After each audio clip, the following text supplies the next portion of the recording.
What's up BX, c'est Yacine sur BX1. On le sait, à Bruxelles, la situation des coursiers-livreurs de repas est fortement précaire. Mais est-ce que cette situation est symptomatique de Bruxelles? Qu'en est-il dans le reste de l'Europe? C'est ce qu'on va voir. Générique.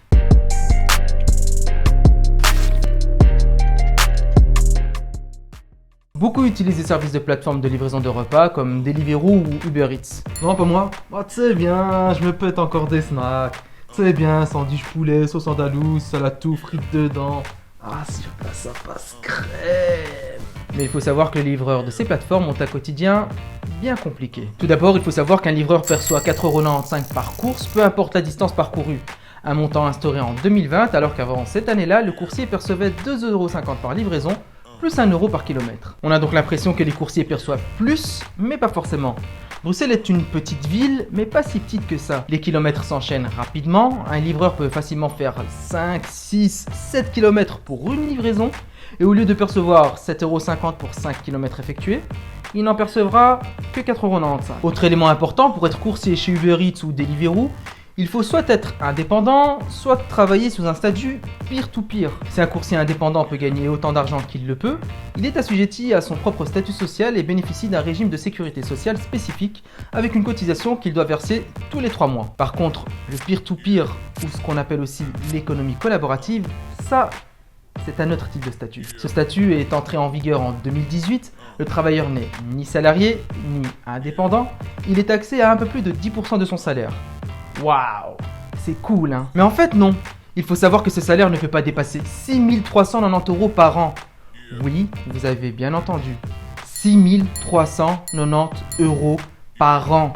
Et puis le travailleur ne bénéficie d'aucune couverture sociale. Voilà la situation à Bruxelles. Mais qu'en est-il en France et dans le reste de l'Europe? En France, si la situation est relativement identique, le salaire ne l'est pas. Là-bas, la grosse différence est que le coursier perçoit encore un salaire en fonction du nombre de kilomètres parcourus. Et entre Paris et la province, les montants des courses sont différents. Dans la capitale française, les livreurs Uber Eats par exemple, perçoivent depuis 2019 2,85€ plus 81 cents par kilomètre parcouru. Alors qu'avant 2019, le livreur percevait 2,63€ plus 1,05€ par kilomètre parcouru. En gros, si un livreur parcourt 1 km, il aura déjà perdu 2 cents à cause de ce nouveau barème. En province, si le montant de la prise en charge de la course est le même qu'à Paris, c'est au niveau des kilomètres parcourus que les livreurs perçoivent moins. Avant 2019, ils percevaient 98 cents par kilomètre parcouru, mais depuis 2 ans, ils ne perçoivent plus que 76 cents par kilomètre parcouru. Vous l'aurez compris, en France comme en Belgique, pour effectuer le plus de courses possible et gagner plus, il faut effectuer des distances forcément courtes. Et cela a un impact direct sur les coursiers.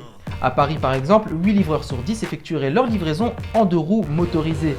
Les 2 roues motorisées permettent d'effectuer plus de courses et d'être moins fatigués. Alors forcément les livreurs militent. À Saint-Etienne par exemple, en 2020, les coursiers Uber Eats obtiennent la mise en place d'une rémunération minimale de 10€ entre 11h30 et 1h30 et de 12€ entre 19h et 21h à condition d'avoir effectué au moins 2 courses dans l'heure et d'avoir réalisé au moins 85% des commandes proposées. Il faut aussi savoir qu'en France, comme en Belgique, les sans-papiers ne peuvent pas travailler. Du coup, ces personnes vont payer une autre personne pour qu'elle s'inscrive sur la plateforme de livraison et vont travailler sur ce compte.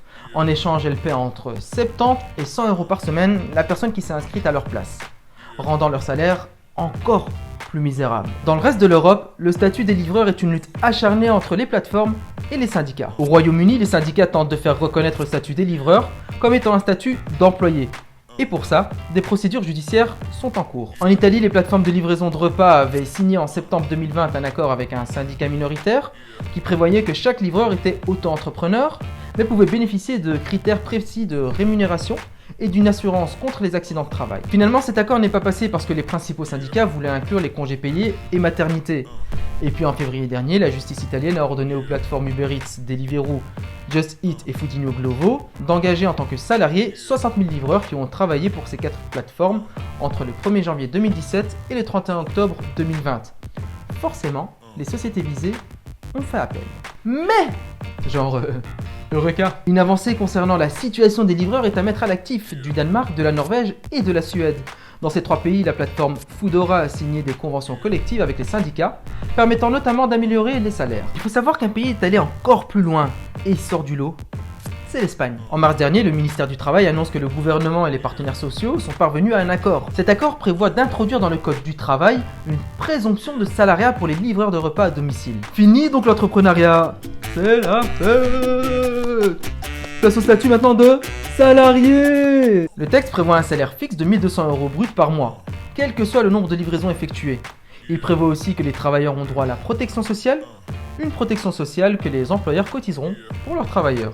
Mais aussi que les syndicats doivent être informés des règles qui régissent les algorithmes et les systèmes d'intelligence artificielle pouvant avoir un impact sur les conditions de travail. Pour arriver à cet accord, le gouvernement de gauche s'est appuyé sur une décision de la Cour suprême espagnole datant de septembre 2020 et qui reconnaît l'existence d'une relation de travail entre un livreur et une société de livraison de repas. Les plateformes avaient jusqu'au 12 août pour se conformer à cette nouvelle réforme. Dans un communiqué commun, Uber Eats, Deliveroo, Stuart et Glovo ont exprimé leur mécontentement.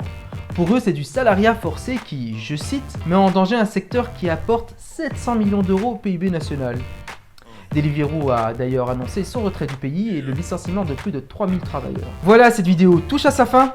Merci à vous de l'avoir regardée.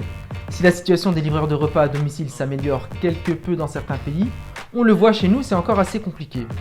Peut-être que vous aussi vous êtes coursier ou vous connaissez des coursiers. Dans ce cas-là, racontez-nous votre quotidien dans les commentaires. Quant à moi, je vous dis à la semaine prochaine. Ciao les amis.